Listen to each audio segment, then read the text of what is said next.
بسم الله الرحمن الرحيم.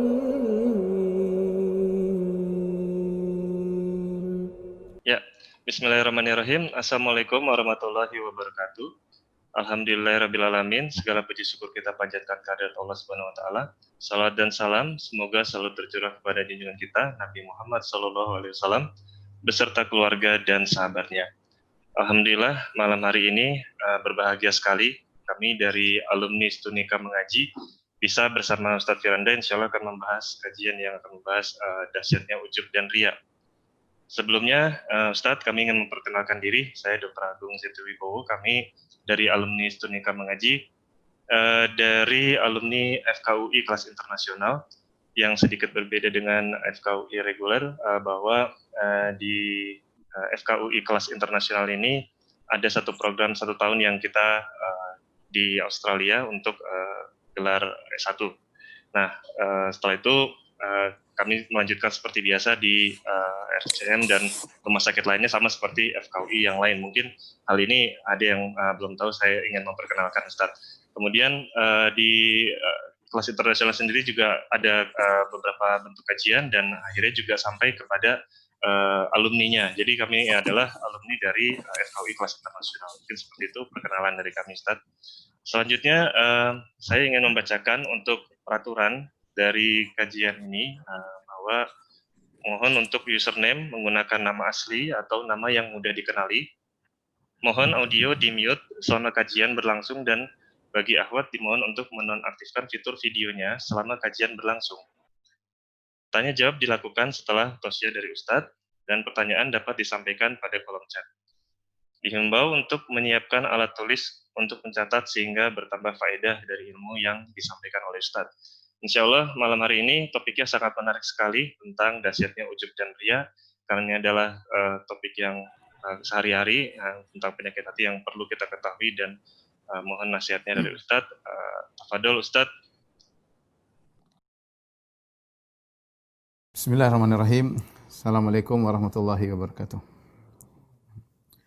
Alhamdulillahi ala ihsani wa syukru lahu ala taufiqihi wa amtinani wa asyhadu an la ilaha illallah wahdahu la syarika lahu ta'ziman li sya'ni wa asyhadu anna Muhammadan abduhu wa rasuluhu da'ila ridwani. Allahumma salli alaihi wa ala alihi wa ashabihi wa ikhwani. Para ikhwan dan akhwat, para dokter yang dirahmati oleh Allah Subhanahu wa taala.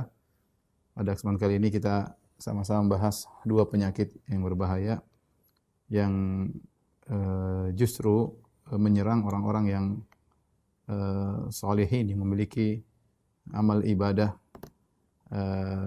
dan ketaatan-ketaatan ya. Tentunya riya dan ujub, kita tidak berbicara kepada orang-orang pelaku kemaksiatan yang suka mabuk, yang suka zina, yang suka bermaksiat. Apa yang mau mereka ujubkan, apa yang mau mereka riakan. Justru penyakit ini, penyakit ujub dan riya ini justru penyakit yang rawan atau rentan mengenai orang-orang yang sibuk beribadah kepada Allah Subhanahu wa taala. Baik orang yang rajin salat atau haji atau umrah ya, atau kemudian yang berdakwah di jalan Allah Subhanahu wa taala. Mereka-mereka inilah yang rentan untuk terkena penyakit ujub dan riya. Karenanya perlu bagi kita untuk saling mengingatkan karena bahayanya penyakit ini, di mana Nabi SAW pernah melewati para sahabat, sementara para sahabat sedang berbicara tentang Dajjal. Maka Nabi SAW mengabarkan kepada mereka, ala ukhbirukum ya bima huwa asyaddu alayya min fitnatil masihid dajjal. Wahai para sahabatku, maka aku kabarkan kepada kalian tentang fitnah yang lebih aku takutkan daripada fitnah Dajjal. Qalu bala ya Rasulullah. Kata para sahabat, tentu ya Rasulullah. Kemudian kata Rasulullah SAW, asyirkul khafi, yaitu syirik yang samar. Yaqumur rajulu fayusalli fayuzayyina salatahu lima yara min nadhar rajulin ilaihi. Itu seorang yang dia berdiri, kemudian dia salat, kemudian dia bagus-baguskan salatnya karena dia tahu ada orang yang sedang melihat dia ya. Jadi riya, dia bagus-baguskan salatnya agar orang melihat dia salat. Ini kata Nabi SAW lebih dikhawatirkan dari fitnah Dajjal. Apalagi dia tahu fitnah Dajjal sangat dahsyat, ya, sangat dahsyat di mana tidak ada fitnah lebih besar daripada fitnah Dajjal. Tetapi fitnah riya lebih dikhawatirkan ditinjau dari sisi kalau Dajjal insyaallah orang-orang soleh bisa selamat dari fitnah Dajjal ya. Justru penyakit riya menyerang orang-orang saleh. Kemudian yang kedua, kalau fitnah Dajjal belum tentu kita temui karena dia muncul di akhir zaman. Adapun riya bisa muncul setiap saat. Bahkan seorang bisa jadi selamat hari ini dari riya, bisa jadi dia diserang riya pada kesempatan yang lain. Dari dua sisi inilah saya ulangi, dari sisi kalau Dajjal insyaallah orang-orang saleh akan selamat ya. Kalau riya justru menyerang orang-orang yang salihin ya. Yang rajin salat, yang rajin bersedekah, yang rajin haji, umrah, rajin berdakwah, justru mereka yang rawan terkena penyakit riya. Yang kedua, Dajjal meskipun fitnah paling dahsyat, tetapi dia hanya terjadi di akhir zaman, yang belum tentu kita menemui fitnah tersebut. Adapun riya, kita bisa berhadapan dengan penyakit tersebut setiap saat. Inilah yang makanya Nabi mengatakan fitnah riya lebih dahsyat daripada fitnah Dajjal. Oleh karenanya, kita sama-sama belajar untuk saling mengingatkan yang berbicara, yaitu saya sendiri belum tentu saya selamat daripada riya dan ujub, tetapi saya menyampaikan agar saya memperingatkan diri saya terlebih dahulu sebelum saya mengingatkan kawan-kawan, para rekan-rekan yang hadir dalam pengajian ini. Baik, kita akan bahas. Ikhwan dan akhwat yang dirahmati Allah Subhanahu wa taala, kita sudah sama-sama tahu bahwasanya ibadah ya sehebat apapun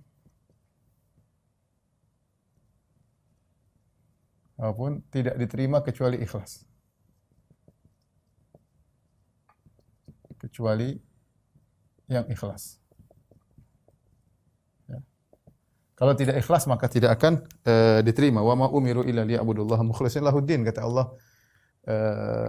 Tidaklah mereka diperintahkan kecuali mengikhlaskan agama mereka kepada Allah Subhanahu wa taala. Dan Nabi bersabda, innamal a'malu binniyat. Amalan tergantung niatnya ya. Kemudian juga kata Nabi sallallahu alaihi wasallam dalam hadis qudsi, Allah berfirman, ana agna syuraka ani syirk. Man amila amalan asyraka fihi ma'iyya ghairi taraktuhu wa syirkahu.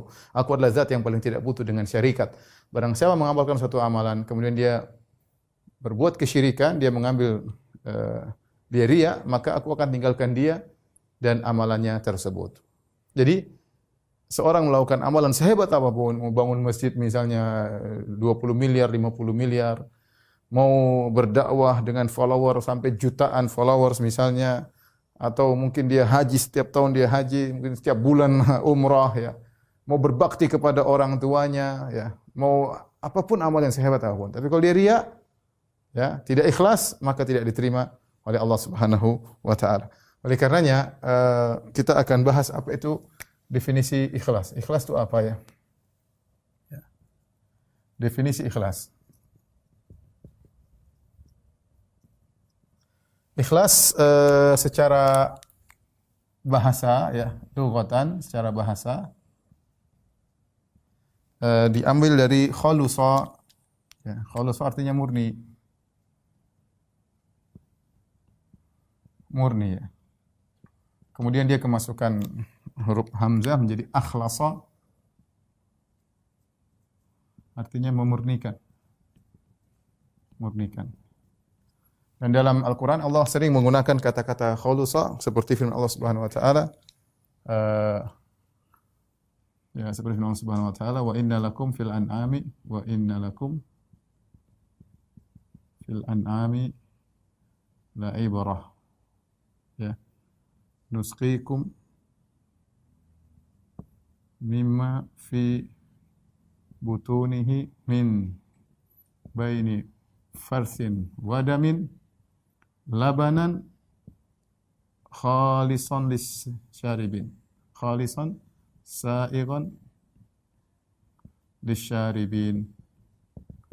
Saya bacakan firman Allah ini, kata Allah Subhanahu wa taala, sungguhnya wa inna lakum, sungguhnya bagi kalian pada binatang ternak ada pelajaran.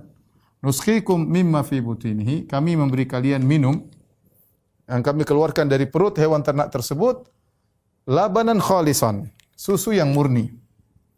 Susu yang murni, khalis, murni. Ya, Yang sifat susu tersebut adalah min baini farthin wa damin. Antara farth yaitu kotoran, dam darah. Kotoran darah. Ya, sa'iqun lisyaribin, yang mudah diminum oleh orang-orang yang meminumnya. Jadi Allah menggambarkan tentang susu yang murni adalah susu yang tidak terkontaminasi dengan kotoran maupun darah. Allah keluarkan di antara darah dan kotoran. Jadi kalau susu murni tidak boleh terkotori dengan satu titik kotoran pun dan tidak boleh ternoda dengan satu darah pun. Inilah gambaran daripada ikhlas ya. Dalam ayat yang juga Allah sebutkan tentang makna ikhlas seperti wa mar'atan mu'minatan in wahabat nafsaha lin nabi in arada an-nabi an yankihaha khalisatan laka min dunil mu'minin ya. Seperti firman Allah juga, kalau ada seorang wanita ingin menghadiahkan dirinya kepada Nabi, kalau Nabi ingin menikahinya, maka boleh Nabi menikahinya ya, tapi kata Allah khalisatan laka minal mu'minin, ini hanya murni untuk Nabi, tidak untuk kaum mukminin yang lainnya. Tapi kita bahas ini aja, ini sudah cukup satu ayat. Saya ingin menyampaikan bahwasanya khalusa artinya murni ya. Murni, dari sini kita ada gambaran bahwasanya ketika kita bilang ikhlas berarti kita memurnikan ketaatan, tujuannya hanya untuk Allah Subhanahu wa taala. Di sini kita paham secara istilah ya. Apa itu ikhlas? Ikhlas adalah memurnikan tujuan ibadah hanya untuk Allah Subhanahu wa taala. Ya, inilah ikhlas. Kapan keikhlasan ini terkontaminasi dengan kotoran-kotoran penyakit, maka dia tidak jadi ikhlas lagi. Ya. Nah, kotoran ikhlas yang merusak keikhlasan,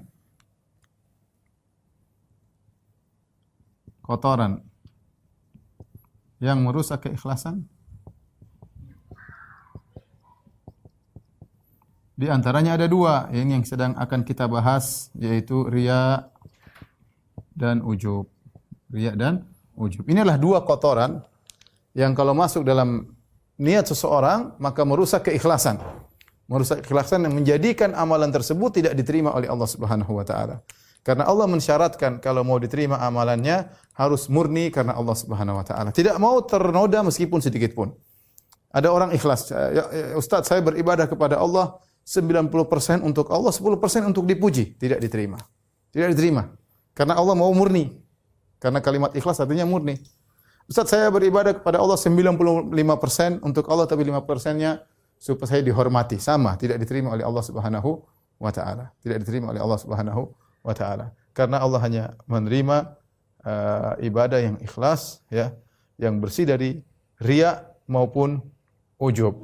Ya, dari sini kita tahu urgensinya kita belajar tentang bahaya riya dan bahaya ujub, tidak lain adalah agar kita bisa menjaga keikhlasan kita ketika kita beramal kepada Allah Subhanahu wa taala. Kapan keikhlasan kita ternoda dengan riya ataupun ujub, maka tidak diterima. Setan tidak peduli Anda beramal soleh sebesar apapun, berapa besar pun Anda sedekahkan, setan tidak peduli. Yang penting Anda riya, selesai. Yang penting Anda ujub, selesai. Tidak diterima oleh Allah Subhanahu wa taala. Makanya buat kita semakin harus waspada ya. Baik. Sebelum saya masuk dalam riya dan ujub ya, mungkin kita perlu memotivasi kawan-kawan tentang faedah keikhlasan ya. Ya, banyak faedah keikhlasan, tapi saya akan menyinggung sebagian saja. Bahwasanya di antara keutamaan ikhlas ya, bahwasanya amal yang ringan ya, bisa jadi berat di sisi Allah. Kata Ibnu Mubarak rahimahullahu taala, rubba amalin saghir tu'azzimuhu niyyah. Betapa banyak, kata Ibnu Mubarak, betapa banyak amalan kecil jadi besar karena niat. Banyak amalan kecil, amal kecil dibesarkan oleh niat.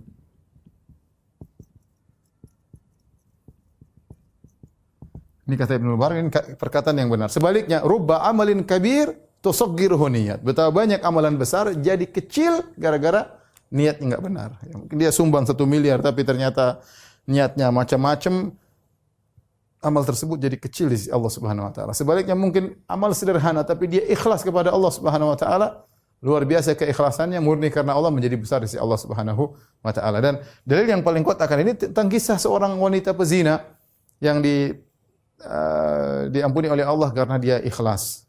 Kata Nabi SAW, bainama kalbun, bainama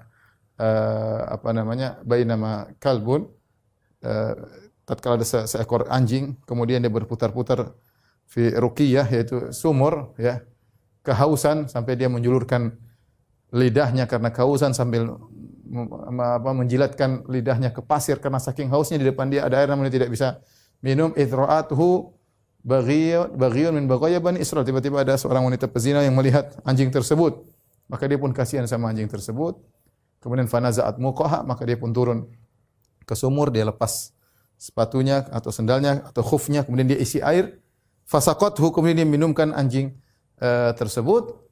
Faghafarallahu laha bihi, maka Allah ampuni dosa-dosanya gara-gara perbuatannya tersebut. Ibnu Qayyim rahimahullah taala menjelaskan, amalan dia amalan yang maksudnya bukan hebat-hebat banget ya, tinggal ambil air kemudian kasih minum sama anjing.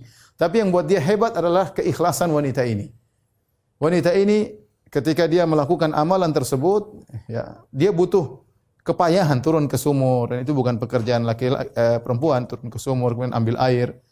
Kemudian dia kasih sepanjang anjing tersebut dan dia tidak berharap pamrih dari anjing tersebut sama sekali dan tidak ada yang melihat dia melakukannya. Ya, dia kasih minum anjing, selesai. Anjing juga tidak mengatakan syukron, anjing tidak mengatakan jazakillah khairan. Ya, tidak. Anjing dikasih minum kemudian pergi dan tidak ada yang melihatnya, menunjukkan dia melakukannya murni semata-mata karena Allah Subhanahu wa taala. Karena agungnya ikhlas dalam hatinya tersebut menjadikan dia diampuni oleh Allah Subhanahu wa taala. Oleh karena Syekhul Islam Ibnu Taimiyah rahimahullah berkata, bisa jadi 2 orang salat berdampingan kanan kiri, ya, di saf yang sama, mungkin cara salatnya sama, tapi pahalanya berbeda antara langit dan bumi. Kenapa? Karena amalan hatinya berbeda. Dan ini saya ingin ingatkan ikhwan, bagaimana pentingnya kita memperhatikan amalan hati, ya. Karena banyak orang hanya memperhatikan amalan zahir, memperhatikan perkataannya, memperhatikan penampilannya, memperhatikan amal zahirnya, itu bagus. Tapi jangan lupa yang paling penting adalah amalan hati. Makanya salah seorang salaf mengatakan, ma faqa Abu Bakrin ashaban Nabi sallallahu alaihi wasallam bi kathrati salatin wala siyamin wala sadaqah, walakin bima waqara fi qalbihi, ya. Kata seorang salaf, tidaklah Abu Bakar radhiyallahu anhu mengungguli para sahabat yang lainnya dengan banyak solatnya, dengan banyak puasanya, dengan banyak sedekahnya, ya. Tetapi dia mengungguli para sahabat karena apa yang ada di hatinya, ya. Oleh karenanya Abu Bakar radhiyallahu taala anhu tidaklah diazab, disiksa seperti Bilal, tidaklah disiksa seperti Khabbab bin al-Arat, ya. Tidaklah disiksa seperti Ammar bin Yasir, tetapi dia lebih baik daripada mereka.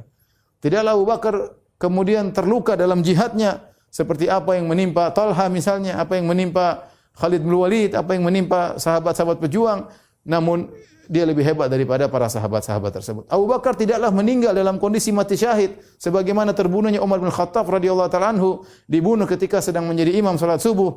Abu Bakar tidaklah mati syahid seperti Utsman bin Affan yang dikeroyok oleh orang kemudian sambil baca Quran dia dibunuh oleh mereka, tetapi Abu Bakar lebih baik daripada Umar dan Utsman. Ya. Apa yang buat Abu Bakar, ya, unggul? Karena hatinya yang luar biasa. Sampai Umar berkata, la wuzina imanu Abi Bakrin ma imanil ummah la raja imanu Abi Bakar. Kalau iman Abu Bakar ditimbang dengan imannya umat, lebih berat imannya Abu Bakar radhiyallahu taala anhu. Yang jadi masalah kita di akhirat nanti yang Allah tampakkan apa? Yauma tubalas sarair, hari di mana rahasia-rahasia hati akan dibongkar. Ya. Wa hussila ma fis sudur, pada hari kiamat kelak akan dikeluarkan apa yang tersembunyi dalam hati. Ya, apa yang akan diperlihatkan oleh Allah Subhanahu wa taala. Hari kiamat kelak kata Allah Subhanahu wa taala, yauma la yanfa'u malun wala banun illa man atallaha biqalbin salim. Hari di mana tidak bermanfaat harta dan anak-anak kecuali yang bertemu dengan Allah dengan hati yang bersih, hati yang selamat. Maka maksud saya, ketika kita membahas masalah ikhlas, ujub dan riya, ini bukan perkara sepele. Ya. Ini bukan perkara sepele, ini perkara bagaimana membersihkan hati kita dari penyakit-penyakit yang perlu perjuangan untuk terus melawannya. Karena namanya ujub, riya itu datang setiap saat. semakin Anda top, semakin Anda dikenal orang, semakin Anda rajin beribadah, semakin Anda banyak bersedekah, maka setan terus menggoda agar Anda terjerumus dalam setitik riya dan setitik ujub yang bisa merusak amal ibadah Anda. Maka kita serius memperhatikan masalah hati, di antaranya kita bahas masalah ikhlas, ya, dan kita nanti akan bahas tentang lawannya riya dan ujub. Taib. Jadi ikhlas amal yang ringan tapi bisa jadi berat di sisi Allah Subhanahu wa taala. Makanya jangan kita pernah meremehkan amalan kita. Dalam satu hadis Nabi SAW, ada seorang lelaki dia berjalan, kemudian dia melihat ada gusnus syajarah, ada tangkai yang mengganggu orang di jalan, dia pindahkan. Ya, tapi dia ikhlas kepada Allah Subhanahu wa taala. Bukan kemudian difoto buat pencitraan, enggak. Dia ikhlas, maka Allah ampuni dosa-dosanya. Kata Nabi SAW, la tahqiranna minal ma'rufi syai'an. Jangan kau meremehkan amal sekecil apapun. Walau antalqa akhaka biwajhin talik, meskipun hanya tersenyum ketika bertemu dengan saudara, senyumanmu kalau ikhlas, ya, tidak mengharap apa-apa di balik senyuman tersebut, tidak ada udang di balik rempeyek, bisa jadi senyumanmu itu menghapuskan dosa-dosamu. Taib. Ini yang pertama, faedah ikhlasan, amal yang ringan bisa jadi berat di sisi Allah Subhanahu wa taala. Kemudian ikhlas membantu mewujudkan cita-cita.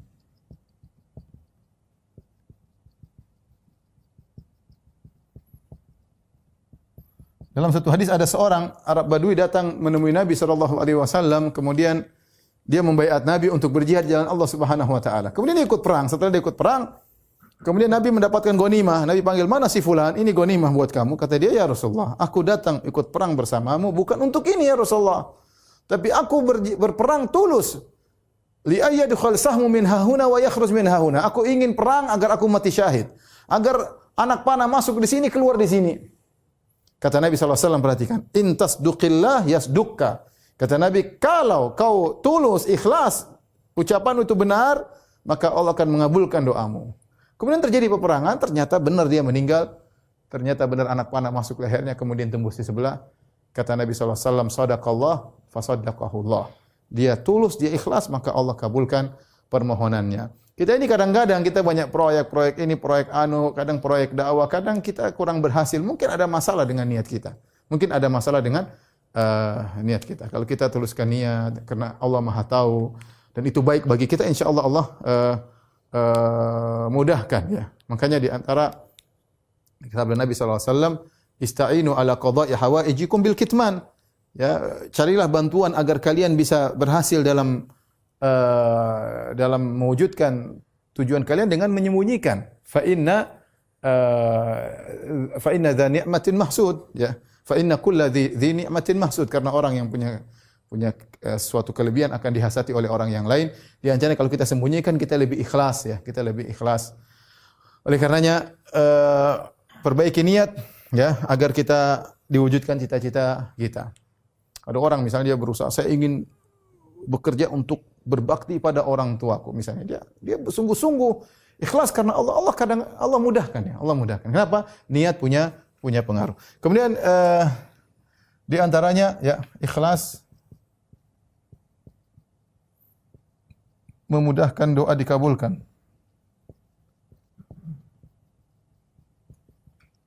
Seperti kisah 3 orang yang masuk dalam goa, kemudian mereka terjebak, hadis yang masyhur, kemudian hujan, mereka masuk goa, tahu-tahu ada batu besar jatuh menutup pintu goa. Akhirnya mereka berkata, kita tidak mungkin selamat kecuali kita berdoa kepada Allah Subhanahu wa taala. Maka 3 orang tersebut berdoa kepada Allah, masing-masing memiliki amalan-amalan yang hebat. Yang satu berbakti kepada orang tuanya, yang satu meninggalkan zina, yang satu amanahnya luar biasa. Tetapi ketiganya berdoa dengan doa bagaimana? Dia mengatakan, ya Allah, kalau kau tahu aku melakukannya karena engkau ya Allah, bukakan pintu goa. Semuanya berdoa demikian. Ya Allah, kalau kau tahu aku melakukan amal ini karena engkau ya Allah, bukakan pintu goa.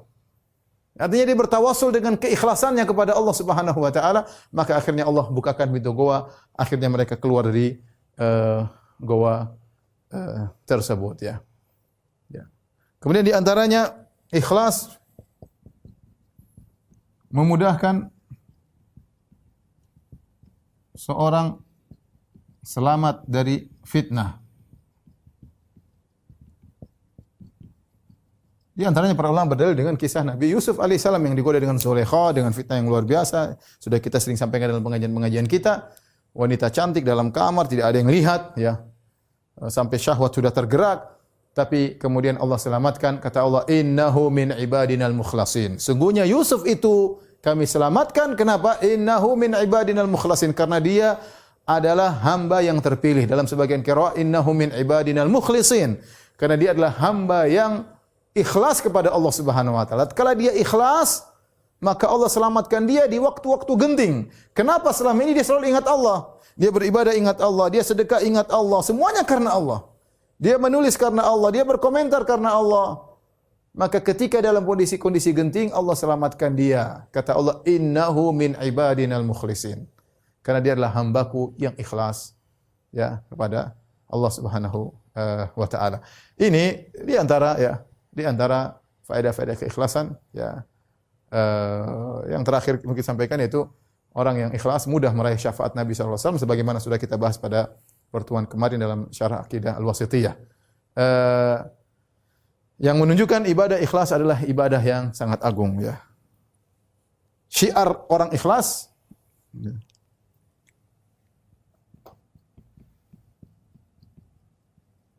ini berat, tapi inilah syiar mereka. Apa yang Allah sebut dalam Al-Quran? Innama nut'imukum liwajhillah la nuridu minkum jazaan wala syukura. Ingat-ingat ini ya. Allah berfirman tentang orang-orang ikhlas. Allah abadikan perkataan mereka dalam Al-Quran. Innama nut'imukum liwajhillah. Sungguhnya kami diberi makan kepada kalian liwajhillah, karena Allah. La nuridu minkum jazaan wala syukura. Kami tidak minta dari kalian balasan. Dan kami tidak minta dari kalian terima kasih, enggak. Kalian harus berterima kasih karena Allah perintahkan, tapi kami tidak berharap. Ini jadikan syiar ini dalam kehidupan kita, agar kita benar-benar beribadah dengan tulus. Anda berbuat baik kepada orang tua, Anda berbuat baik kepada kerabat, Anda berbuat baik kepada kawan, Anda berbuat baik kepada tetangga. Ya. InsyaAllah mereka orang-orang baik, mereka tahu berterima kasih. Tapi jangan berharap, seandainya mereka tidak berterima kasih, sabar. Bisa jadi seorang berbuat baik kepada kerabatnya, dia malah dituduh macam-macam. Saya pernah punya teman cerita, Ustaz saya gimana berbuat baik sama kakak saya atau adik saya. Dia cerita, saya umur dia cerita. Kalau saya berbuat baik sama mereka, mereka bilang saya sombong. Sombong ngasih-ngasih hadiah. Kalau saya tidak berbuat baik, dia bilang pelit. Saya bilang ini ujian. Ya, ente berbuat baik, ente tidak dihargai, mungkin Allah ingin pahala Anda sempurna. Karena Anda supaya belajar tidak berharap dari pujian, terima kasih dari orang lain. Sehingga seorang tatkala dia berbuat kebaikan, yang dia bermuamalah bukan dengan orang tersebut, tapi dengan Allah. Ya Allah, saya sudah kasih ya kepada tetanggaku, kepada kawanku, semuanya saya serahkan kepada Engkau. Dia mau berterima kasih, enggak berterima kasih, urusan dia dengan Allah Subhanahu wa taala. Ya. Maka ini syiarnya orang-orang yang ikhlas. Innama nut'imukum liwajhillah la nuridu minkum jazaan wala syukura. Kami beri makan kepada kalian karena Allah, kami tidak butuh jazaan, balas budi dari kalian, dan kami tidak butuh syukuran, terima kasih dari kalian ya. Baik. Sekarang kita bahas tentang perusak ikhlas.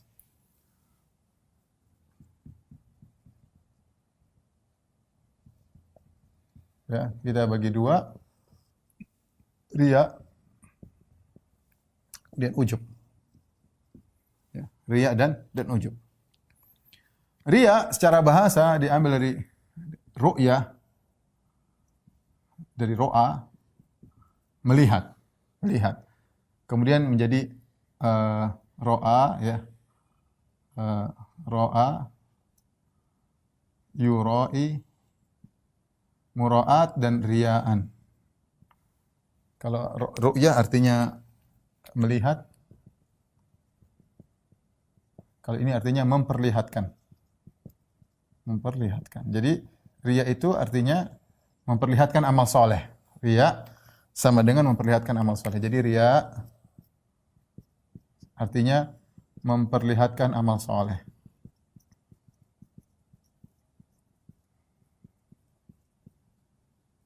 Baik, temannya riya namanya sum'ah. Sum'ah memperdengarkan.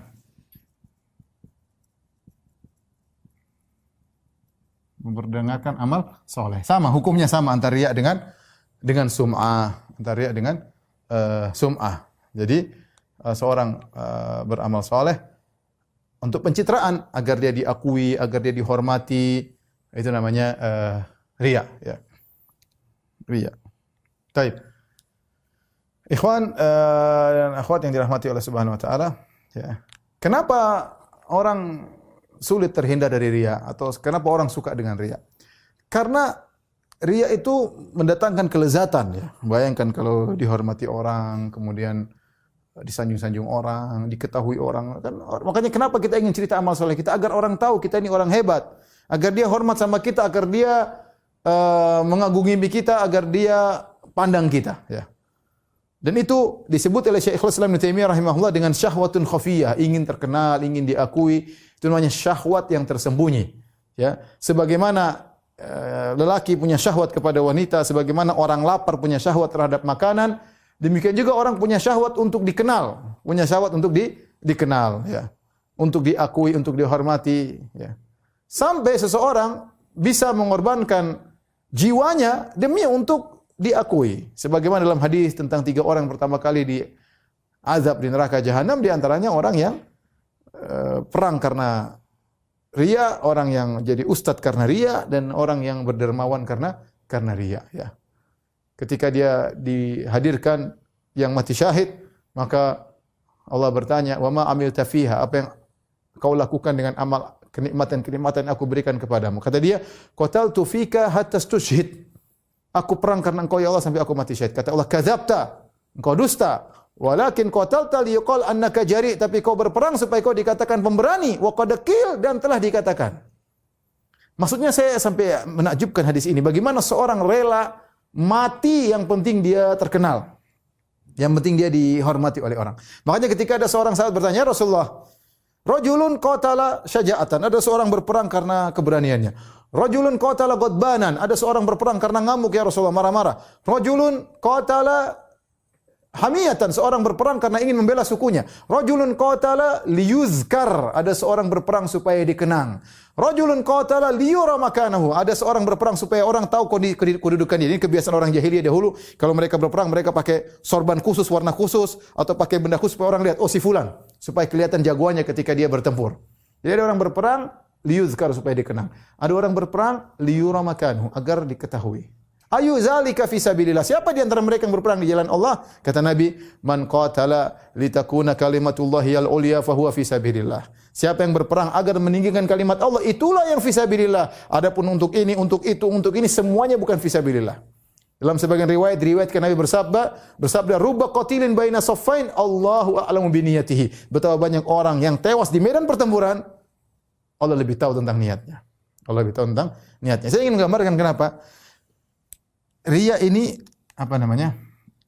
syahwat orang untuk riya, ya. Syahwat khafiyah. Tentang riya ini syahwat tersembunyi. Dia merasa puas kalau terkenal, kemudian orang kagum, orang rebut-rebutan cium tangannya, dia bahagia banget. Makanya dikatakan ini syahwat tersembunyi. Inilah yang buat orang terjebak dengan riya karena tadi. Makanya dia share amal soleh dia cerita sana sini, dia perlihatkan, dia foto, dia videokan, dia berbuat baik sama orang, dia cerita sana sini, ya, supaya orang akui dirinya, dan ternyata dia terjebak dengan syahwat tersembunyi. Waliyadzubillah, ya. Nah, kalau orang melakukan riya, maka amal solehnya gugur, sebesar apapun amal soleh tersebut. Baik, terus bagaimana cara kita melawan riya? Ya. Baik, kita bahas cara melawan riya. Cara melawan riya. Untuk melawan riya ada beberapa perenungan. Perenungan. Yang pertama, renungkan nasib orang yang riya di dunia. Nasib orang yang riya di dunia.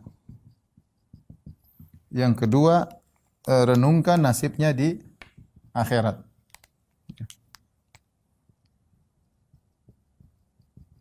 nasibnya di akhirat.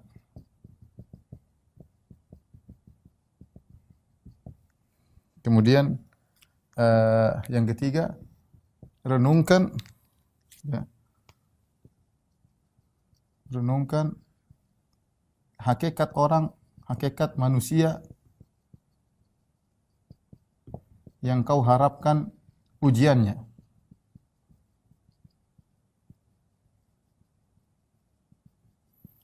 Kemudian renungkan tentang hakikat dirimu. Renungkan tentang hakikat dirimu. Renungkan dirimu. Hakikat dirimu. Saya mengajak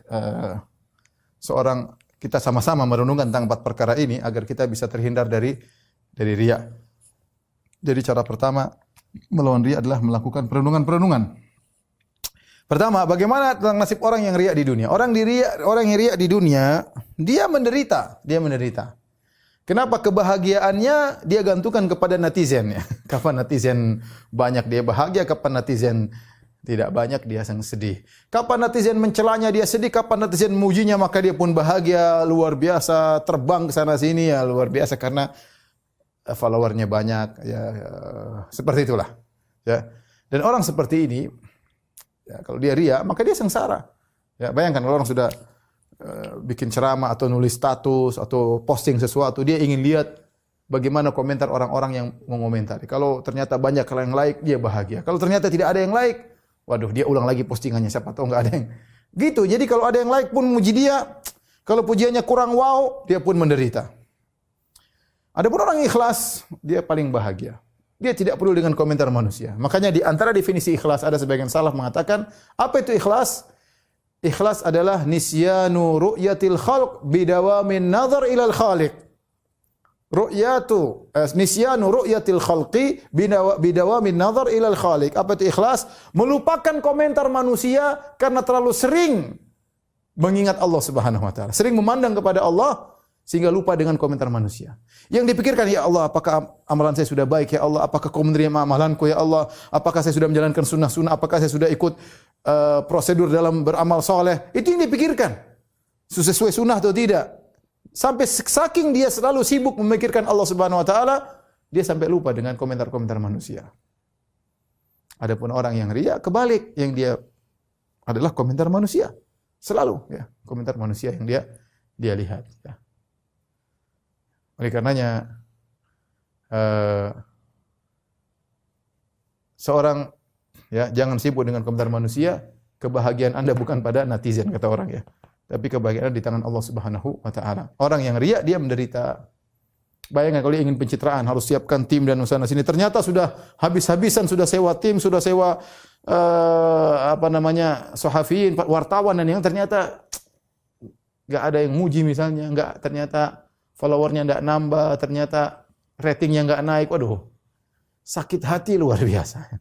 Tapi kalau saya melakukan karena Allah Subhanahu wa taala, sudah enggak urusan. Yang penting saya lakukan yang terbaik, yang penting saya berkhidmah kepada bangsa dan negara, yang penting saya ini, yang penting saya karena Allah. Apapun komentar orang, ya, kalaupun saya lihat komentar orang bukan karena saya ingin cari pujian, tapi ingin menilai apakah pekerjaan saya sudah tepat, bermanfaat bagi mereka atau tidak. Bukan untuk cari pujian. Ya. Intinya orang yang riya sengsara di dunia. Bagaimana nasib mereka di akhirat? Lebih mengerikan lagi di akhirat. Allah permalukan kata Nabi SAW, man samma'ahu Allah bih, wa man ra'a yura'illahu bih, wa man yura'i yura'illahu bih, wa man samma Allahu bih. Barang siapa yang riya di dunia, Allah akan mempermalukan dia di akhirat. Barang siapa yang memperdengarkan amalnya, Allah akan permalukan dia di akhirat. Di antara tafsiran para ulama, kalau dia salat karena riya, kalau dia haji karena riya, pada hari kiamat kelak Allah akan nampakkan pahala salatnya, Allah akan nampakkan pahala hajinya, dan dia begitu bahagia, tiba-tiba pahala tersebut hancur lebur. Kenapa? Karena di dunia selama ini dia riya. Kemudian di antara bentuk Allah mempermalukan mereka, ya, Allah berkata kepada mereka, hina yujazin nas. Ya, tatkala Allah memberi balasan kepada manusia, orang-orang yang riya, yang punya salat, yang punya puasa, yang punya sedekah, mereka datang kepada Allah, ya Allah, mana pahalaku? Kata Allah, idhabu ilal ladzina kuntum turauna fid dunya. Kalian dulu di dunia kan cari muka sama orang-orang itu. Sana cari pahala sama mereka. Hal tajiduna indahum jazaan? Apa kalian mendapati balasan si mereka? Jawabannya enggak ada. Kalian dulu cari muka sama pejabat, cari muka sama bupati, cari muka sama Orang-orang kaya cari muka sama netizen, sana cari pahala sama netizen sana. Enggak ada. Hal tajiduna indahum jazaan, kalian dapat balasan? Enggak ada. Allah permalukan.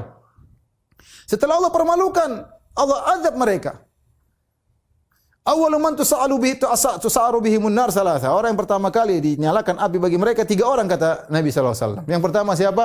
Mujahid. Yang kedua siapa? Ustadz. Yang ketiga siapa? Dermawan. Ini 3 orang top yang dibutuhkan dalam agama. Mujahid, orang alim sama dermawan. Sungguhnya agama dibangun di atas 3 orang ini. Ya. Tetapi karena mereka sebenarnya melakukan ibadah yang luar biasa, seharusnya mereka yang awal-awal masuk surga seharusnya. Tetapi karena mereka riya, kebalik, mereka pertama kali diazab oleh Allah Subhanahu wa taala. Maka dihadirkan orang yang mujahid, fa utiya bihi, dihadirkan orang rajulun ustushhid yang mati syahid, dihadirkan fa arrafa bihi ni'amahu fa arafaha, maka Allah ingatkan nikmat-nikmat yang Allah berikan kepada dia. Jagoan, jago main pedang, mungkin jago main senjata, mungkin jago naik kuda, mungkin jago naik pesawat. Ya. Allah bertanya, "Wa ma amilta fi?" Apa yang kau lakukan dengan nikmat-nikmat tersebut? Kata dia, qataltu fika tastushhid. Aku berperang supaya aku mati syahid. Kata Allah, kadzabta, kau dusta, walakin yuqal annaka jari. Tapi kau berperang supaya kau dikatakan jagoan. Wa qad qil, tujuanmu untuk dikatakan jagoan, pendekar, pahlawan dikabulkan. Orang-orang kenal engkau. Tapi apa? Tsumma umira bihi fasuhiba ala fihi hatta ulqiya fin nar. Diperintahkan lemparkan dalam neraka jahanam. Yang kedua, rajulun ta'allamal ilma wa 'allamahu wa qara'a al-Qur'an. Yang kedua ustaz, belajar ilmu agama, mengajarkannya. Pandai baca Quran. Fa utiya bihi, dihadirkan di hadapan Allah, fa arrafahu ni'ama, Allah ingatkan nikmat yang Allah berikan kepada dia. Kecerdasan, kuatnya hafalan, pandai berorasi, mungkin penampilan oke, mungkin macam-macam lah. Ya. Namanya ustaz mungkin macam-macam diberikan kelebihan oleh Allah Subhanahu wa taala. Mungkin qari, suaranya indah, tajwidnya mantap, mungkin bisa niru suara-suara imam macam-macam. Allah tanya, apa yang kau lakukan? Kata dia, qara'tu fikal Qur'an wa 'allamtu. Ya Allah, aku membaca Al-Qur'an karena engkau dan aku ngajari Al-Qur'an karena engkau. Kata Allah, kadzabta, kau dusta. Walakin liyuqal annaka qari', tapi kau ngajarkan itu semua supaya kau dikatakan ahli baca Quran. Wa qad qil, dan telah dikabulkan keinginanmu untuk dapat duniawi, Allah berikan. Maka saya ingatkan kepada ikhwan-ikhwan, kepada para dai, jumlah follower yang banyak, orang kagum dengan Anda bukan berarti Anda benar, belum tentu. Lihat kata Nabi SAW, Allah berkata, wa qad qil, telah dikatakan kau benar-benar orang alim. Orang kenal engkau orang alim, semua puji ilmumu, semua puji suara indahmu. Tapi itu menjamin kau kemudian pasti masuk surga? Enggak. Banyaknya pengikut tidak ada jaminan. Tidak ada jaminan. Banyaknya orang muji tidak ada jaminan. Wa qad qil, keinginanmu agar terpuji, agar diakui, Allah kabulkan. Kemudian Allah lemparkan dalam neraka jahanam. Yang ketiga, rajulun atahu Allahu min asnafil mali kulli. Allah berikan dia segala harta. Orang ini punya harta macam-macam, rumah mewah, kemudian mungkin emas perak, mobil mewah, properti, apa segala macam dia punya. Ditanya, apa yang kau lakukan? Kata dia, ma min sabilin tuhibbu an yunfaqa fiha illa anfaqtu fiha. Tidak ada satu jalan pun yang kau suka aku menyumbang di situ kecuali aku sumbang. Untuk anak yatim, untuk dakwah, untuk masjid, ya, untuk janda, ya, semuanya dikasih. Mau janda kaya, mau janda muda, mau janda tua, semuanya dikasih. Ya. Mau sampai sumbangan sampai di Papua, sampai sumbangan ke luar negeri, semuanya yang saya punya saya kasih. Untuk apa? Karena engkau ya Allah. Kata Allah, kadzabta, kau dusta. Walakin liyuqal annaka jawad. Tapi kau melakukan itu semua supaya kau dikatakan seorang dermawan. No qad qil, dan kau terkenal sebagai orang dermawan. Semua orang tahu si fulan, oh dermawan itu orang itu. Memang kau cari itu. Beda kalau kau tidak cari, kemudian orang mengakui kau dermawan, enggak ada masalah, kita enggak cari itu kok. Beda seorang alim tidak ingin dikatakan alim, tapi orang bilang dia alim, yang enggak ada masalah. Tapi sengaja dia cari, dia tunjukkan saya jagoan, saya ini, hafal ini cerita, hafalan saya ini, hafalan saya, pamer sama orang. Kalau dia dermawan, oh saya sumbang sana, saya sumbang sini, ketemu orang, oh itu alhamdulillah, Allah mudahkan saya bangun masjid itu, alhamdulillah, Allah mudahkan saya untuk bangun pondok itu. Ya, dibuka dengan alhamdulillah, tapi intinya riya. Ini lempar masuk neraka. Ini nasib orang yang di akhirat. Apakah Anda ingin menjadi seperti orang tersebut? Tentunya tidak. Ya. Kemudian yang berikutnya, renungkan hakikat manusia yang kau harapkan pujiannya. Kau harapkan ingin pujian dari siapa? Saya ingin pujian dari si fulan, ingin pujian dari pejabat, ingin pujian dari manusia. Ya akhi, mereka manusia. Manusia itu apa sih? Manusia itu makhluk kalau meninggal baunya busuk, kalau ditaruh di kampungnya tidak dikuburkan bikin bau satu kampung. Itu yang kau harapkan pujiannya. Kau taruh kepalamu di tanah untuk sujud kepada Allah, ternyata kau hanya mencari pujian dari manusia seperti ini. Kau mencari pujian dari seorang yang kaya, bisa jadi di akhirat dia di neraka. Apa yang kau harapkan dari orang seperti itu? Cari pujian dari manusia. Manusia, coba kalau manusia sekarang puji kau habis-habisan, nanti kalau kau punya salah dia maki kau juga habis-habisan. Manusia. Betapa sering manusia tidak beri uzur kepada engkau. Mengharapkan pujian manusia, buat apa? Rugi kita cuap-cuap ceramah sana sini kemudian hanya mencari pujian manusia. Rugi kita sudah kumpulkan uang setengah mati, sumbang 100 juta saja capek, apalagi 1 miliar sumbang, ternyata mencari pujian manusia. Rugi. Kita harap pujian dari orang seperti ini.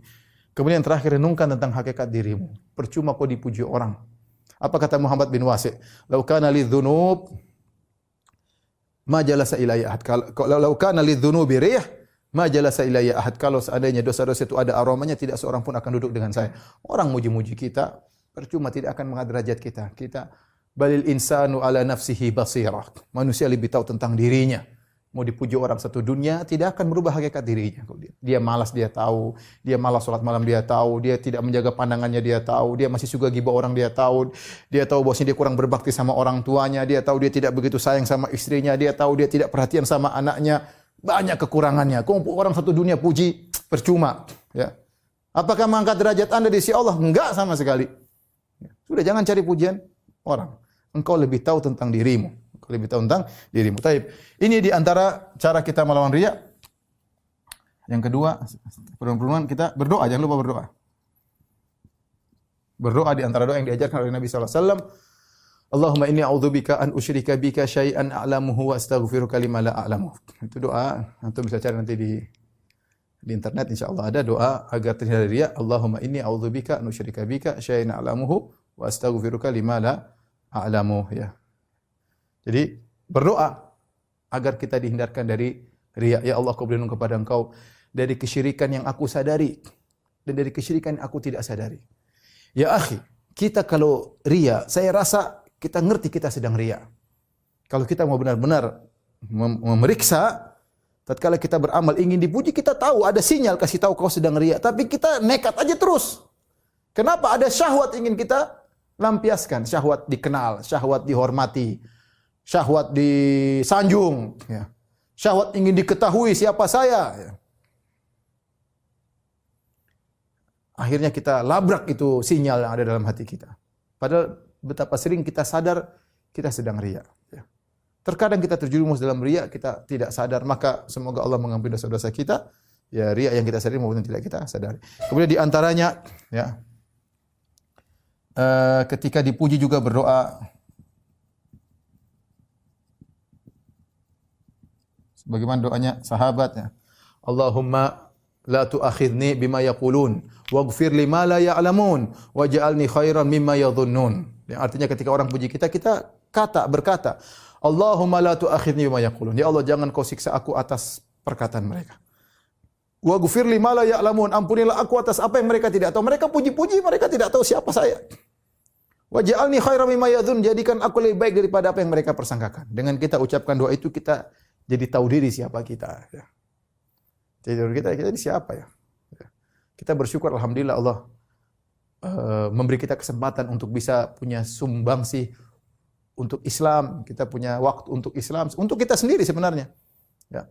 Maka kita bersyukur bukan untuk kita riya, ya.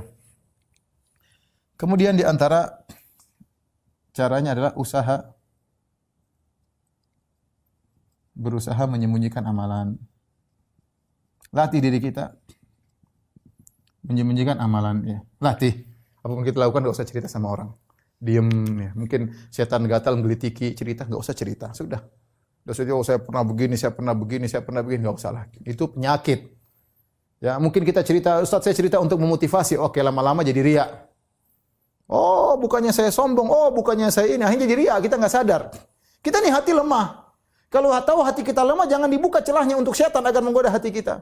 Di antara celah kita cerita itu membuat hati kita lemah, diserang oleh setan. Akhirnya kita riya. Latih diri kita sembunyikan amal soleh kita. Biar orang mau tidak tahu kita sudah alhamdulillah. Orang tidak tahu kita alhamdulillah.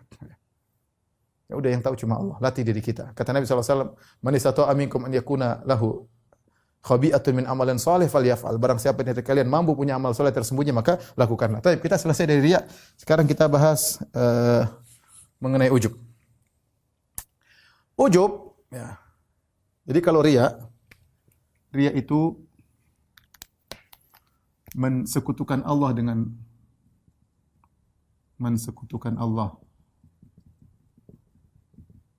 dengan orang lain, yang ingin orang lain yang kita harap pujiannya, yang kita harap pujiannya, ini namanya riya.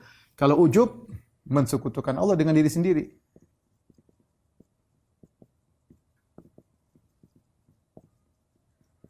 Dengan diri sendiri. Maksudnya bagaimana? Maksudnya kita merasa keberhasilan kita itu karena andil diri kita. Kita punya andil dalam keberhasilan kita. Itu namanya ujub. Seharusnya seorang kalau berhasil dia tahu semuanya karena Allah. Jadi gampangannya agar kita tidak ujub, kita tahu kita ini cerdas, kita ini berhasil, kita ini punya duit, kita ini maju, kita ini bisa berdakwah semata-mata karena Allah. Karena yang lebih pintar dari kita banyak, yang punya pengalaman dari kita banyak, yang lebih cerdas dari kita banyak, yang lebih hafalannya lebih kuat dari kita banyak, tapi mereka tidak diberi kesempatan seperti kita. Lagi pula yang berikan kita kecerdasan adalah Allah, yang berikan kita uang adalah Allah, yang berikan kita pengalaman banyak adalah Allah, yang buat kita pandai memandang pengalaman-pengalaman Allah, bukan kita. Maka dari situ tatkala kita merasa kita punya andil, berarti kita mensekutukan Allah dengan diri kita, seakan-akan keberhasilan saya itu karena peran Allah dan peran diri saya. Itu namanya ujub. Seorang penyair mengatakan, "Fal ujuba fahdharhu, innal ujuba mujtarifun a'mala sahibihi fi sailihil arami." Hati-hatilah kalian dengan ujub. Karena ujub itu akan menggeret amalan kalian ke dalam sampah terbuang dalam banjir tidak ada nilainya. Siapa yang ujub? Amalannya gugur. Ya. Kata Nabi sallallahu alaihi wasallam, "Salasu muhlikat." 3 perkara yang binasakan. Syuhun muta'un wa hawan muttaba'un wa ijabul mar'i bi nafsihi. Kata Nabi sallallahu alaihi wasallam 3 perkara yang binasakan. Yang pertama syuhun muta'un, yaitu rasa pelit dan tamak yang diikuti. Hawan muttaba'un, hawa nafsu. Syuhun muta'un, yaitu pelit yang ditaati. Hawan muttaba'un, hawa nafsu yang diikuti. Yang ketiga, ijabul mar'i bi nafsihi, seorang ujub dengan dirinya sendiri. Dia ujub, dan ini kalau orang ujub lama-lama naik kepada sombong. Jadi ujub itu derajat di bawah sombong. Yang merasa saya hebat, karena saya begini, karena saya dakwah berhasil, karena saya ini bahaya seperti ini. Bahaya. Ya. Bahaya. Oleh karenanya Nabi SAW mengatakan, "Laulam takunu tuznibun la khasyitu alaikum ma huwa asyaddu min dzalik al-ujub al-ujub."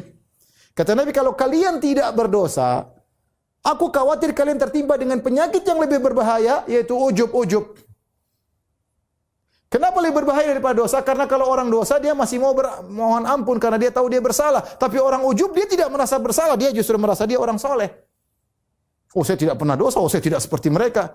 Makanya di antara hikmah terkadang Allah menjatuhkan kita dalam sebagian dosa agar kita tidak ujub. Kita tahu kita ini tidak bisa apa-apa di hadapan godaan syaitan kecuali Allah yang menolong. Ya, hati-hati, ujub ini bahaya ya. Syaitan tidak peduli menghancurkan amal soleh Anda dengan riya atau menghancurkan amal soleh Anda dengan ujub. Ya. Al-Ghazali dalam Ihya Ulumuddin menyebutkan banyak model-model ujub. Ada ujub dengan tubuh, ada ujub dengan ini, di antara ada ujub dengan nasab ya. Seperti kata Al-Ghazali, sebagian orang dari Hashimiyin yang dari Bani Hashim ya, di antaranya keturunan Nabi sallallahu alaihi wasallam yang ujub dengan nasabnya ya, sampai di antara mereka ada yang berkata, nasab kita adalah emas, yang mau ditaruh di comberan pun tetap emas, mau ditaruh di mana pun tetap emas ya. Ujub ya. Maka dibantah oleh Al-Ghazali, jangan demikian. Seorang kalau dari Bani Hashim, dari Ahlul Bait, maka harusnya berakhlak seperti akhlak leluhur mereka, yaitu Rasulullah sallallahu alaihi wasallam, yang tawadhu, yang tidak ujub, yang menghormati yang lain ya. Sebagaimana kita dapati sebagian orang-orang dari Ahlul Bait yang Masya Allah akhlak mereka sangat luar biasa ya. Ujub modelnya macam-macam. Ada ujub dengan ilmu, ada ujub dengan dakwah, ujub macam-macam modelnya. Maka hati-hati ya. Jadi Apa sih definisi ujub tadi? Saya ingatkan kembali, yaitu merasa bahwasanya keberhasilan kita punya andil bersama Allah. Maka kalau riya, kita mensekutukan Allah dengan orang yang ingin kita puji, orang yang ingin kita dapat pujiannya. Kalau ujub, kita mensekutukan Allah dengan diri kita. Dan diri kita ini adalah, ini syirik, ini juga syirik. Ya. Bagaimana cara bebas dari ujub dan riya? Ya. Dua-duanya, ya. Kalau ujub tentunya kita harus renungkan, melakukan renungan-renungan. Ya, bahwasanya banyak orang lebih pintar dari saya, kemudian tidak berhasil. Banyak orang lebih, titelnya lebih tinggi, tidak berhasil seperti saya. Banyak orang yang IP-nya lebih tinggi, indeks prestasinya lebih tinggi, tetapi tidak berhasil seperti saya. Ya. Sampai ada kawan, Masya Allah, dia satu sekolah, dulu teman-temannya ranking 1, ranking 2, 3, dia mungkin rankingnya pas-pasan, mungkin hampir enggak naik, ternyata mereka menjadi anak buahnya, dia jadi bos. Itu dari mana? Oleh karenanya, seorang senantiasa bersyukur kepada Allah, ya, dia melakukan usaha, tapi keberhasilan murni dari Allah Subhanahu wa taala. Di antara yang ingin terakhir saya sampaikan, kata Ibnu Taimiyah rahimahullahu taala, barang siapa yang mewujudkan firman Allah Subhanahu wa taala, iyyaka na'budu wa iyyaka nasta'in, iyyaka na'budu wa iyyaka nasta'in, maka dia akan selamat dari ujub dan riya. Jadi hati-hati. Apa iyyaka na'bud? Hanya kepada Engkau lah ya Allah aku beribadah. Kalau dia mau ini, berarti selamat dari riya. Ini selamat dari riya. Dia tahu ibadah dia semuanya karena Allah. Aku tidak beribadah ya Allah karena mencari pujian. Aku tidak beribadah untuk diakui, untuk dihormati. Enggak, aku beribadah karena Engkau. Iyyaka na'bud, hanya kepada Engkau beribadah. Wa iyyaka nasta'in, dan hanya kepada Engkau lah kami mohon pertolongan. Selamat dari ujub. Kenapa? Karena kita tahu semua keberhasilan kita akibat pertolongan Allah. Semua keberhasilan karena pertolongan Allah Subhanahu wa taala. Jadi jangan sampai terbetik dalam benak kita, saya berhasil karena saya begini. Jangan, itu ujub. Itu benih-benih ujub, maka lawanlah agar amalan kita selamat di sisi Allah Subhanahu wa taala. Demikianlah ikhwan dan akhwat yang dirahmati Allah Subhanahu wa taala, kajian singkat yang bisa sampaikan tentang bahaya atau dahsyatnya ujub dan riya. Semoga Allah Subhanahu wa taala mematikan kita, mewafatkan kita di atas keikhlasan dan membuat kita selalu bisa berjuang melawan ujub dan riya. Wallahu taala alam bisawab. Saya kembalikan kepada Dr. Agung ya. Ya. Barakallahu fiik Ustadz, jazakallah khair untuk pemaparannya mengenai dahsyatnya ujub dan riya. Ada beberapa pertanyaan Ustadz yang ingin ditanyakan. Yang pertama, mohon izin pendapatnya Ustadz, saya seorang ibu bekerja di kantor pemerintah yang harus mengenakan seragam dengan atribut lengkap, antara lain ada tanda pangkat, tanda jabatan, tanda kemampuan, tanda penghargaan, dan lain-lain. Yang karena hal ini menempatkan orang tersebut pada tempat tertentu yang kadang membuat riya dan ujub. Apalagi kalau ada orang bertanya tentang siapa diri kita, dan untuk memudahkan komunikasi, yaitu dengan mengirimkan foto tersebut atau foto diri dalam kegiatan tertentu. Bagaimana cara memperkenalkan diri tanpa ujub dan riya, serta bagaimana menata hati yang seharusnya menurut aturan agama tanpa menunjukkan data diri. Terima kasih. Sebelumnya kalau riya itu biasanya berkaitan dengan amal saleh, berkaitan amal saleh ya. Kita riya karena ingin perlihatkan ibadah kita, karena ingin perlihatkan puasa kita, ingin perlihatkan salat kita, sedekah kita, itu baru kita mungkin rawan terkena riya. Tapi kalau yang seperti ditanyakan ini berkaitan dengan ujub. Ujub berkaitan dengan keberhasilan duniawi umum, keberhasilan duniawi maupun keberhasilan ukhrawi ya. Seorang bisa ujub karena jabatannya, seorang bisa ujub dengan ibadahnya. Jadi mungkin kalau riya sih enggak, tapi mungkin yang dikhawatirkan adalah penyakit ujub ya. Tentunya pemerintah tatkala membuat peraturan seorang datang dengan atributnya untuk diketahui di jabatannya, tentu dalam rangka agar pemerintahan atau aturan bisa berjalan dengan baik sehingga tahu mana atasan mana bawahan ya. Tinggal kita saja melatih diri atau menata jiwa kita. Kita tahu misalnya kita tata, kita bilang ya Allah saya pakai atribut ini supaya diketahui jabatan saya, ini tentunya tanggung jawab yang lebih besar di hadapanmu. Dengan demikian kita tidak ujub, kita tahu ini berat ya. Kalau jabatan-jabatan ringan saja belum tentu orang bisa mengerjakan, apalagi jabatan yang berat seperti yang saya miliki.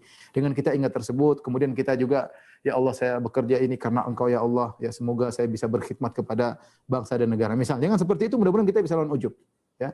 Saya punya kawan dulu, dia kepala polisi di Masjid Nabawi. Dia bilang, "Ya Firanda kau tidak tahu ini." Dia punya ini banyak sekali lambang-lambangnya di sini, penghargaan-penghargaan. Dia bilang kalau suatu hari dia pulang, dia belum ganti baju, kemudian dia ngantri. Ada di sana jual namanya roti tamis. Roti tamis 1 real besar, mungkin subsidi dari pemerintah. Kadang antriannya panjang. Saya juga kadang-kadang sering ngantri beli. Begitu dia datang, kadang-kadang orang langsung suruh duluan. Kenapa? Dia pakai baju itu. Dia pakai baju itu. Kadang-kadang dia beli di kios, katanya nggak usah bayar. Kenapa? Dia pakai baju itu. Orang hormat. Ya ini dia tidak. Kadang orang tidak mau sombong pun bisa jadi sombong. Kadang orang tidak mau ujub pun bisa jadi ujub. Gara-gara baju tersebut. Tapi bilang suatu hari saya pulang, saya ganti baju, saya pakai baju biasa, ngantri, nggak ada seorang pun bilang suruh ke depan, nggak ada. Ya, oleh karenanya memang itu ujian. Kalau orang memiliki jabatan yang tinggi dan lain, tapi tadi kita bisa lawan dengan kita tahu bahwasanya jabatan tinggi itu sebenarnya musibah karena tanggung jawab kita semakin besar. Ya, belum tentu resikonya bisa jadi resikonya jauh lebih besar daripada gaji kecil yang kita terima. Gaji kita nggak ada sedikit, tapi risikonya sangat besar. Makanya kita minta tolong kepada Allah, ya Allah bantulah aku. Sehingga tatkala kita berhasil, kita bilang iyyaka nasta'in, hanya Engkau yang menolong aku. Ya, kita bilang la haula wala quwata illa billah. Itu diantaranya mungkin agar kita bisa melawan ujub terhadap penyakit tersebut. Baik, yang berikutnya. Ya. Selanjutnya pertanyaannya Ustadz, bolehkah kita berbohong untuk menyembunyikan amalan supaya amalan tersebut tetap menjadi amalan tersembunyi kita untuk simpanan di akhirat? Kalau bohong enggak boleh, tapi kalau kita tauriah boleh. Misalnya kita dari sedekah sama orang, kita lewat. Dari mana? Oh, saya tadi dari situ, dari utara misalnya. Saya enggak usah bilang dari utara, dari orang miskin, saya baru kasih duit 100.000, 100.000 aja ngomong-ngomong. Jadi enggak usah. Jadi kita bilang aja dari utara, saya dari utara ada keperluan. Ini kan enggak bohong. Jadi jangan bohong, jangan kita ingin ikhlas dan kita bohong. Tapi kalau tauriah kita menutupi dengan kata-kata yang benar, maka tidak jadi masalah, ya, tidak jadi masalah, ya. Allah alam bisawab. Baik, Ustaz. Jadi dilakukan oleh para salaf. Sebagian salaf ketika mereka baca Quran, karena zaman dulu semua orang baca Quran, ya. Kemudian mungkin dia tutup agar orang tidak tahu. Sebagian mereka seperti Ibnu Barak kalau tidak salah, dia berjihad maka dia pun tutup wajahnya. Kemudian dia maju di medan pertempuran, dia bunuh banyak orang, ya. Maka orang tidak tahu sampai akhirnya ada yang ketahuan. Maka dia bilang jangan ceritakan sama orang lain, ya.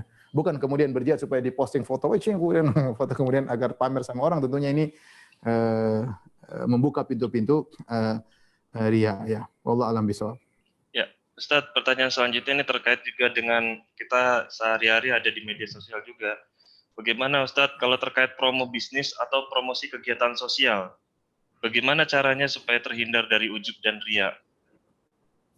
Kalau promo bisnis tidak ada masalah. Memang kita bisnis kan kita memang kita iklankan, tidak ada masalah. Jadi saya ulangi, riya itu berkaitan dengan amal soleh. Kalau pekerjaan duniawi nggak ada riya. Contoh saya kerja di instansi pemerintah atau saya laporin kerja saya hari ini, keberhasilan saya. Saya nggak mau laporkan sama bos biar nggak riya. Nanti kerja apa seharian? Saya nggak mau cerita bos. Itu perkara dunia, bukan masalah riya. Tapi ketika Anda cerita tentang keberhasilan Anda, jangan ujub, itu aja. Jadi saya ulangi, riya itu berkaitan dengan amal soleh. Adapun berkaitan amal dunia, mungkin Anda terkena ujub, mungkin Anda terkena sombong. Tinggal kita bagaimana menata jiwa kita, ya, menata jiwa kita. Adapun kalau kita bisnis, kita jualan, kita lihatkan produk kita bagus, nggak ada masalah. Memang kita bisnis, tunjukkan kelebihan. Misalnya kita punya jualan apa, ini madu, ini sakti, ini madu, nah, ini sini dicampur ini asli, masih nggak ada masalah. Tapi jangan bohong, ya, jangan bohong, ya, seperti itu. Ya. Jadi tidak jadi masalah. Adapun kegiatan sosial, kalau bisa kita tidak tampil lebih baik. Atau kita pun kalau misalnya harus foto, karena sebagian donatur memang ingin foto atau ingin bukti bahwasanya nggak ada masalah kita syuting, tapi kalau bisa diburumkan atau tampak dari belakang, bisa diatur lah. Tidak harus kita kemudian tampil. Kalaupun kita harus tampil, ya nata diri, nata jiwa. Manage itu hati Anda. Ya. Allah alam bisawab. Ustadz, pertanyaan selanjutnya Ustadz. Izin tanya Ustadz, sekolah anak saya, sekolah dasar, kadang meminta kita mendokumentasikan foto ibadah sehari-hari yang dilakukan oleh anak, misalnya sholat berjamaah, mengaji, dan lainnya. Tujuannya untuk pembiasaan ibadah, namun saya khawatir hal ini dapat mengarah ke riya. Bagaimana pendapat Ustaz? Anak-anak tentu memang butuh latihan, ya. Anak-anak terkadang memang perlu tanda tangan. Saya saja anak saya, Abi tanda tangan, sholat tepat waktu, tanda tangan ini ngajarin riya sebenarnya. Tapi ya anak-anak namanya anak-anak, tinggal kita bimbing, ya. Kita bimbing. Memang seperti itu. Kadang jangankan gitu kita pukulin, kadang-kadang boleh. Kata Nabi SAW, wadribuhum wa asyru sinin. Kalau mereka belum sholat, pukul, nggak ada masalah. Terkadang kita suruh mereka beribadah, kita kasih hadiah. Tapi di sela-sela itu kita harus ingatkan, kamu harus ikhlas. Ini hadiah nggak ada apa-apa. Cuma Pak, terlalu hebat Pak ibadah yang kau lakukan. Cuma sebagian penghargaan Abi misalnya. Tapi insya Allah tujuan pondok itu baik, ya. Tapi tadi kita harus kasih nasihat sama anak-anak. Ya, jangan sampai anak-anak kemudian hanya beribadah karena ingin difoto. Kalau tidak difoto kemudian tidak beribadah ya. Jadi kita foto sesekali tidak, sesekali kita kasih nasihat seperti itu. Allah alam bisawab. Maaf Ustadz. Ustadz, ada pertanyaan Ustadz. Izin bertanya, bagaimana cara bertobat dari dosa ria dan ujub ini? Apakah dosa ria kita sebelumnya akan diampuni jika bertobat sungguh-sungguh? Bagaimana kalau dosa itu terulang kembali setelah bertobat? Ya seorang bertobat aja kepada Allah ya. Kalau dia ingat dia dulu pernah ria, dia bertobat kepada Allah dan berusaha melawan agar dia tidak terulang lagi.